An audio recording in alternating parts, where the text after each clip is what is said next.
తిరుపతిలో home స్టేలో gang war సంచలనంగా మారింది. ఆర్టీసీ బస్సు సమీపంలో చింతల చేనులో 2 హోమ్ స్టేల మధ్య ఘర్షణ చోటు చేసుకుంది.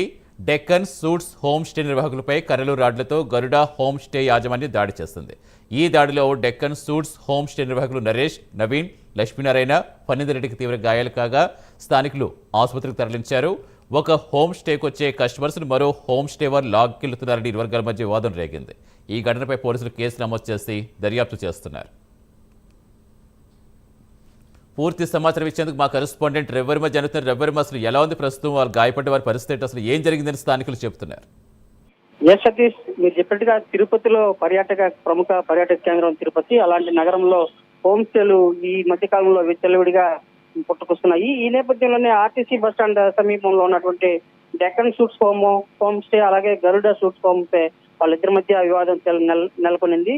ముఖ్యంగా కస్టమర్లను ఆకట్టుకునేందుకు దాదాపు హోమ్ స్టే నిర్వాహకులందరూ కూడా బస్ స్టాండ్, రైల్వే స్టేషన్ లో తమ ఏజెంట్లను పెట్టి రన్ చేస్తున్నారు. ఈ నేపథ్యంలోనే Garuda home stay, Deccan home stay సంబంధించిన పిలిగ్రిమ్స్ ఒక నలుగురు బుక్ అయిన అంటే అకామిడేషన్ కి బుక్ చేసుకున్న క్రమంలోనే వాళ్ళు డక్కన్ హోమ్ స్టేకి వెళ్తున్న క్రమంలోనే గరుడ హోమ్ స్టే వాళ్ళు తమ హోమ్ స్టేకి రావాలని చెప్పేసి పదే విజ్ఞప్తి చేశారు. ఈ నేపథ్యంలోనే గరుడ హోమ్ స్టేకు డక్కన్ హోమ్ స్టే మధ్య నిర్వాహకుల మధ్య వివాదం తలెత్తింది. ఈ వివాదం తిరిగి గాలివానగా మారింది.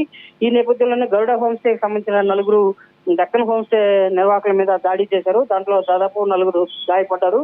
వాటిని ఈస్ట్ పోలీసులు చికిత్స నిమిత్తం హాస్పిటల్కి తరలించారు. అయితే ఇలాంటి ఘటనలు తరచూ జరుగుతూ ఉంది. తిరుపతిలో హోమ్ స్టే నిర్వాహకులు ఒక మాఫియా లాగా తయారయ్యి తిరుపతిలో ఇలాంటి అలజడికి దారి తీస్తా ఉంది. దీన్ని పోలీసులు సైతం వీటిపై దృష్టి సారించడంలో పూర్తి నిర్లక్ష్యంగా వ్యవహరిస్తున్నారని చెప్పి భావించవచ్చు. అయితే అధికారుల నిర్లక్ష్యం, పోలీసుల యొక్క అలసత్వం వల్లనే ఇలాంటి హోమ్ స్టేలు పుట్టుకొస్తున్నాయి. వీటిలో పోలీసుల పర్మిషన్ కూడా లేదని చెప్పి కొన్నిటికి స్పష్టంగా తెలుస్తా ఉంది. అయితే వీటి మీద పూర్తి స్థాయి విచారణ జరగాల్సిన అవసరం అయితే ఉంది.